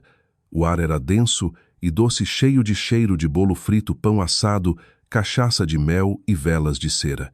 As pessoas circulavam pelas barracas de madeira, riam, provavam mel fresco, mas o principal acontecia no pequeno palco de tábuas armado em frente ao centro comunitário. Maura e Célia pararam na borda da praça, escondidas atrás das costas largas de alguns moradores. No palco, sob o sol da manhã, estava Kael. Vestia um terno cinza claro e impecável. Sorria aberto, seguro, irradiando o ar de homem de sucesso. À direita dele estava Samira em roupa social elegante com uma pasta nas mãos. À esquerda, 3 homens de casaco caro, os compradores. Diante deles, uma mesinha coberta ironicamente por uma toalha rendada de festa. Sobre ela repousavam os documentos. O representante do cartório, um homem baixo e gordo de óculos, já tinha caneta dourada em mãos. Kael pegou o microfone. A música silenciou. Meus amigos, meus vizinhos. A voz se espalhou pela praça macia, segura, quase comovente. O murmúrio da multidão caiu. Hoje é um grande dia para a nossa comunidade. Durante anos, lutamos contra dificuldades. Dependemos do clima do mercado da sorte. Mas hoje damos um passo rumo ao futuro. Ele abriu os braços teatralmente, indicando os compradores. Esses homens, representantes de um fundo de investimento importante, acreditaram em nós. Graças ao apoio deles e à venda parcial de uma área menos produtiva, vamos modernizar completamente o nosso apiário. Novas máquinas, novos equipamentos, salários mais estáveis. Vamos preservar a nossa herança e torná-la ainda mais forte. Alguns aplausos fracos e incertos ecoaram. As pessoas se entreolhavam.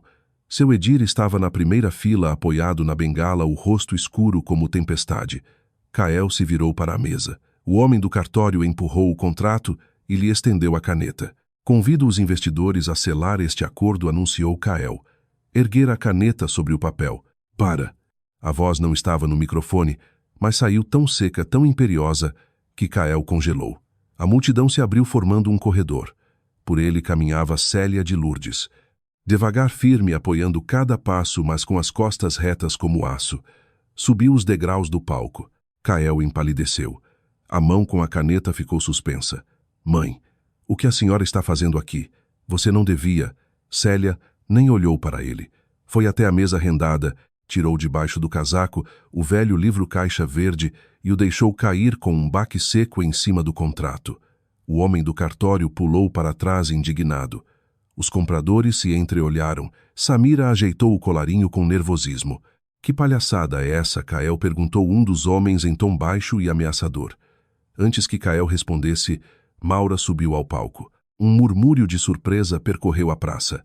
Ela não parecia a esposa de um empresário bem-sucedido.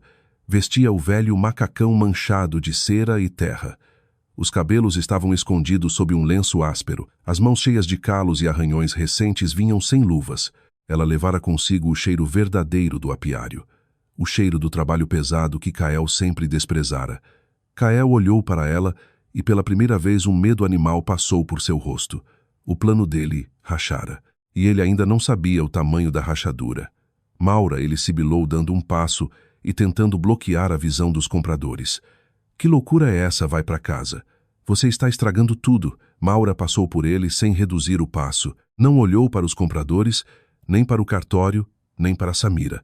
Foi até a frente do palco e encarou a multidão, os rostos com quem crescera seu antero, ao pé do palanque seu Edir na frente. Não existem investidores, disse alto e claro. A voz tremia não de medo, mas da raiva acumulada durante dias. E não existe modernização nenhuma. A praça caiu num silêncio de morte.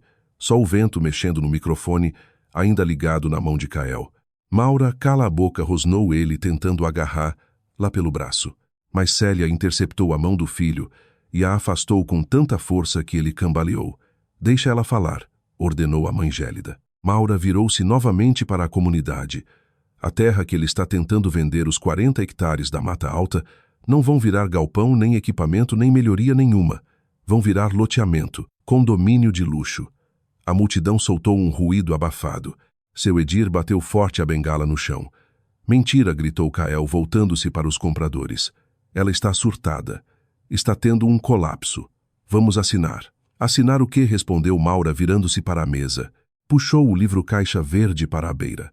Aqui estão os documentos reais do nosso apiário. Abriu na página marcada. 3 milhões de reais. Foi isso que o Kael tirou do fundo de reserva no último ano. Em dinheiro, em falsa consultoria, em empresas fantasmas. Ele não salvou o apiário. Ele quebrou o apiário. Jogou fora o dinheiro que nós ganhamos no barro. Ela meteu a mão no bolso do macacão, tirou o bilhete amassado e levantou acima da cabeça. E aqui está o plano de amanhã dele. Passagem só de ida para o Chipre. Classe executiva. Paga com o cartão dessa construtora. Apontou para os homens de casaco. Os compradores escureceram. O que estava mais perto recuou meio passo, afastando-se de Kael. E a Samira? Maura fixou os olhos na mulher ao lado dele. Samira empalideceu. Não é só amante como ele tentou me fazer acreditar. Ela faz parte disso. Ela representa quem veio comprar a nossa terra. Os dois planejaram juntos vender tudo, pegar o dinheiro, deixar o apiário afundado em dívidas e jogar em cima de mim e da comunidade a culpa por tudo. Kael abria e fechava a boca como peixe fora d'água. O rosto ficou coberto de manchas vermelhas. Isso é falso, ele berrou, a voz quebrando. Ela está mentindo. É uma histérica com ciúme. Mãe fala alguma coisa. Célia virou-se lentamente para o filho. O olhar que lançou sobre ele fez Kael se calar. Era o olhar de alguém enterrando o próprio filho em vida. Ela está falando a verdade. A voz de Célia tocou a praça como um sino. Eu mesma vi as passagens. Eu mesma descobri as dívidas. Meu filho é ladrão e traidor. Aquilo foi o último prego. A praça explodiu. Gritos, mãos erguidas, indignação. Seu antero cerrava os punhos ofegante. Vizinhos que ontem olhavam Maura com reprovação agora olhavam Kael com ódio. Os compradores, como homens práticos, não demoraram. O líder deles varreu com os olhos a praça enfurecida, depois fitou Kael. Negócio encerrado, disse secamente. Não nos interessa escândalo com assinatura falsa e participação de comunidade enganada. Fez um sinal ao representante do cartório. O homem recolheu apressado seus papéis sem tocar no livro verde e desceu do palco atrás deles. Esperem, Kael correu atrás agarrando o braço do principal comprador. A gente resolve. É só briga de família. Eu dou um jeito. O homem sacudiu a mão dele com desprezo. Dá teu jeito, sem o nosso dinheiro. Os três desceram e atravessaram a multidão rumo aos carros. Kael girou sobre os pés desesperado e procurou Samira com os olhos. Samira, você vai explicar para eles. Nós combinamos. Samira olhou para ele. Não havia amor nem piedade. Só cálculo. O negócio falhara. Kael não valia mais nada. Era passivo ambulante prestes a ser moído pela polícia e pelos agiotas. Ela simplesmente virou o rosto, ajeitou a bolsa no ombro e desceu do palco em saltos secos, desaparecendo no meio da praça. Kael ficou sozinho. Em pé no centro do palco, a caneta dourada ainda presa na mão. O terno perfeito agora parecia fantasia ridícula. Ele olhava para centenas de pessoas abaixo de si. Gente que desprezara. Gente que julgara caipira tola manipulável. Gente que pretendia roubar e abandonar. E agora aquela gente olhava para ele. Sem pena, Kael virou devagar a cabeça. Viu a mãe em pé, coluna reta, já virada de costas para ele. E depois viu Maura, a mulher que ele tomara por móvel conveniente. A esposa silenciosa que na cabeça dele era ocupada demais com abelhas para notar que a própria vida lhe estava sendo arrancada. Maura estava no palco em seu macacão, sujo, respirando forte. Os olhos que ele acostumara a ver cansados e submissos agora ardiam frios e impiedosos. Ela olhava para ele não de baixo para cima, mas de cima para baixo. E naquele segundo Kael entendeu. Ela não tinha só impedido a venda. Ela o derrotara usando o palco que ele mesmo montara. A caneta escorregou dos dedos dele e rolou pelo tablado. Seu Edir avançou dentre a multidão. Subiu o primeiro degrau do palco apoiando-se na bengala, mas a voz saiu cheia de autoridade. Kael, você não tem mais nada a fazer aqui. Depois se virou para a praça. De acordo com o regulamento do nosso coletivo artigo 7º, por atos que conduzam à falência intencional e à destruição do patrimônio comum, Kael fica imediatamente afastado da administração. Um rugido de aprovação respondeu. Todos os direitos de gestão sobre terra colmeias, Equipamentos e operação do apiário Santa Flor passam a partir de agora para quem protegeu essa terra. Seu Edir voltou-se para Maura e inclinou a cabeça. Maura sentiu um nó subir a garganta, mas agora as lágrimas que vinham não eram de dor, eram de alívio brutal. Olhou para seu antero. O velho tirou o boné e assentiu com respeito. Olhou para Célia de Lourdes. A sogra sorriu quase imperceptivelmente pelos cantos da boca e naquela sombra de sorriso havia mais calor do que em todos os anos do casamento de Maura. Kael recuou. Desceu do palco pelo outro lado, tropeçando sem encarar ninguém. A multidão se abriu diante dele como diante de um leproso. Ninguém o tocou. Ninguém o deteve. Ninguém teve pena. Ele saía sem nada, sem dinheiro, sem amante, sem família, sem respeito. Reduzido a ninguém. Maura continuou no palco. O vento trouxe das barracas o cheiro de mel e pão assado. O ar parecia limpo como depois de uma tempestade. Ela baixou os olhos para as próprias mãos, ásperas, calejadas, marcadas por ferrões. Durante anos se envergonhara delas. Durante anos as escondera embaixo da mesa quando Kael falava de negócios grandes. Agora compreendia tinham sido justamente aquelas mãos que salvaram o apiário. Aquelas mãos sustentaram tudo quando ele sorria e mentia. Maura ergueu a cabeça e encarou sua comunidade. O pano havia caído, as ilusões tinham acabado, e no lugar delas restava a terra verdadeira firme sob os pés dela pela primeira vez por direito. 6 meses se passaram. As primeiras geadas de julho embranqueciam os telhados ao amanhecer. A relva do quintal estalava sob as botas e o ar tinha aquela transparência seca do frio. Maura estava na cozinha aquecida pelo fogão a lenha. As janelas embaçavam de leve com o vapor da chaleira gorda no fogo. Ela tirou o chá de ervas do fogão e serviu 2 canecas grossas. A casa estava silenciosa, mas não era o silêncio pesado cheio de mentira que pairava ali meio ano antes. Era o silêncio da paz, da tarefa bem feita. Lá fora, no fundo do quintal, seu antero gesticulava diante de um grupo de adolescentes da comunidade, ensinando-os a preparar as colmeias para o frio. Os meninos riam atrapalhados com a aniagem, e ele resmungava com bondade, corrigindo um aqui outro ali. A comunidade estava viva, respirando. Maura pegou as canecas e se virou para a mesa. Célia de Lourdes estava sentada ali examinando extratos bancários recentes e fazendo anotações em um caderno novo, agora não mais preto, mas claro. A sogra parecia diferente, como se uma laje enorme tivesse sido tirada de cima dos ombros. A tensão dura e doente que a fazia se esconder atrás de óculos escuros tinha sumido. Parecia mais velha, mas também mais leve. E então Dona Célia perguntou Maura, deixando a caneca diante dela. Então que a gente saiu do buraco, minha filha, respondeu Célia, tirando os óculos e fechando o caderno com satisfação. O plano de recuperação está funcionando. Semana passada quitamos a última parte da dívida antiga com os fornecedores. O fundo de reserva voltou a crescer. Na primavera compramos as máquinas novas de que os anciãos tanto falavam, só que desta vez de verdade. Maura sentou-se aquecendo as mãos na caneca. As duas sabiam o preço daqueles 6 meses. Célia, com o temperamento de ferro e os contatos da cidade, assumira as negociações com credores enganados, provando que as dívidas de Kael eram pessoais e não do apiário. Brigara por cada real, cada prazo, salvando o nome do apiário Santa Flor. E Maura trabalhou. Só que agora não como operária muda, mas como dona. As pessoas começaram a segui-la.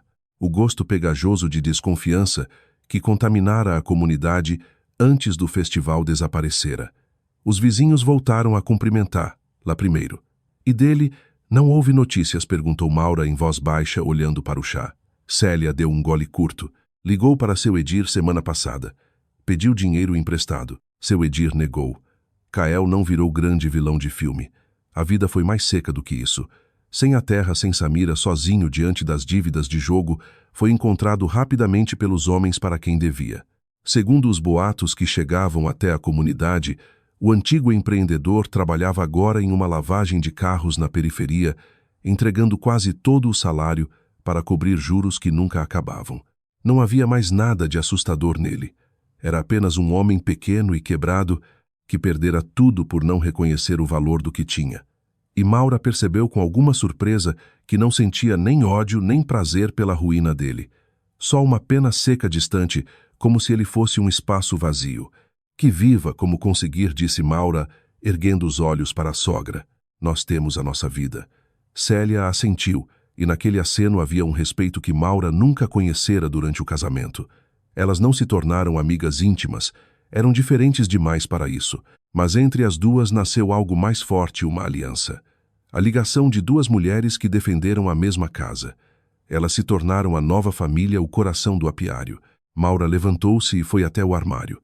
Abriu a porta e tirou de lá um pote abaulado de vidro. Era mel da última colheita de outono. Denso escuro com um leve amargor bom. Pesou-o na mão. O vidro estava fresco. Baixou os olhos para as próprias mãos. Os calos continuavam ali. As cicatrizes de queimadura não desapareceram. Mas agora ela não tinha vergonha delas.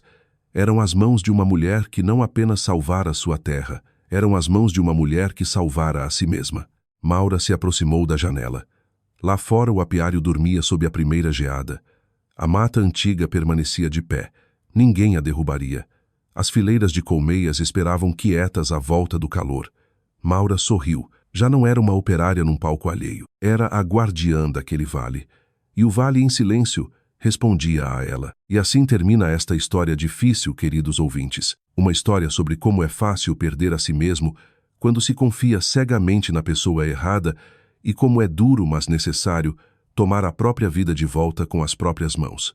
Confesso que enquanto eu lia essa história, uma pergunta não saía da minha cabeça. Maura esteve a um passo da destruição total. Se não fosse a intervenção dura da sogra, se não fosse aquele livro-caixa escondido por seu antero, será que ela teria conseguido perceber sozinha o que estava acontecendo? Ou teria assinado a própria vida para outra pessoa sem nem perceber? E há ainda uma outra pergunta que me inquieta. Maura fez certo ao expor Kael publicamente na frente de toda a comunidade. Afinal, ela poderia simplesmente ter ido embora, pego suas coisas e deixado que ele afundasse sozinho. Na sua opinião, ela foi cruel demais ao destruir a reputação dele em praça pública, ou um traidor merecia exatamente esse final.